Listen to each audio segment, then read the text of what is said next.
एक समय की बात है, एक छोटे से गांव के पास एक घना जंगल था जिसे लोग भूतिया जंगल के नाम से जानते थे।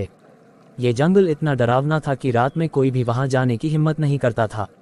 लोगों का मानना था कि उस जंगल में आत्माएं भटकती हैं और जो भी वहां जाता है वह कभी वापस नहीं आता। गांव के लोग दिन में भी उस जंगल के करीब जाने से डरते थे। वे कहते थे कि कई साल पहले वहां एक बड़ा हादसा हुआ था जिसमें कई लोग मारे गए थे। उनकी आत्माएं अब उस जंगल में भटक रही थीं और किसी को भी चैन से जीने नहीं देती थीं। एक दिन गांव में एक युवक जिसका नाम अर्जुन था, उसने ठान लिया कि वह इस भूतिया जंगल का रहस्य जानकर रहेगा। वह बहादुर और निडर था और भूत प्रेतों की कहानियों पर विश्वास नहीं करता था। गांव के बुजुर्गों ने उसे बहुत समझाया, लेकिन अर्जुन ने उनकी कोई बात नहीं मानी। वह रात होते ही जंगल की ओर चल पड़ा।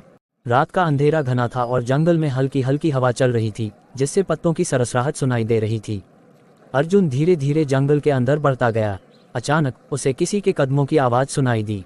उसने पीछे मुड़कर देखा, लेकिन वहां कोई नहीं था। वह कुछ आगे बढ़ा ही था कि उसे एक पेड़ के पीछे किसी की परछाई दिखाई दी। अर्जुन ने साहस दिखाते हुए उस परछाई के पास जाकर देखा तो वह एक बूढ़ी औरत थी। उसकी आंखें चमक रही थीं और उसका चेहरा भयानक था।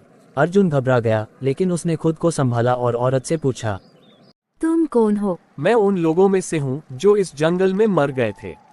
हमारी आत्माओं को यहाँ शांति नहीं मिली और अब हम इस जंगल में भटक रहे हैं। अगर तुम यहाँ से नहीं गए तो तुम्हारा भी यही हाल होगा। लेकिन ये बताओ, तुम्हारी आत्माओं को शांति कैसे मिल सकती है? अगर कोई हमारे लिए प्रार्थना करेगा और हमारे परिवारों को इस बारे में बताएगा तो शायद हमें मुक्ति मिल सके।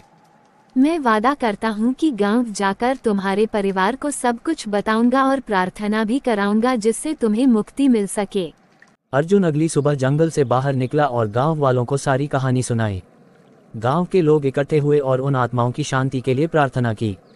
कुछ दिनों बाद जंगल से अजीब आवाजें आनी बंद हो गईं और लोग वहां बिना डर के जाने लगे। अर्जुन की बहादुरी और उसकी मदद से भूतिया जंगल का रहस्य सुलझ गया और आत्माओं को मुक्ति मिल गई। इस तरह गांव के लोग फिर से सुख शांति से जीने लगे और भूतिया जंगल की कहानी बस एक पुरानी याद बनकर रह गई। दोस्तों, ऐसी ही कहानियां सुनने के लिए लाइक और सब्सक्राइब अवश्य करें। धन्यवाद।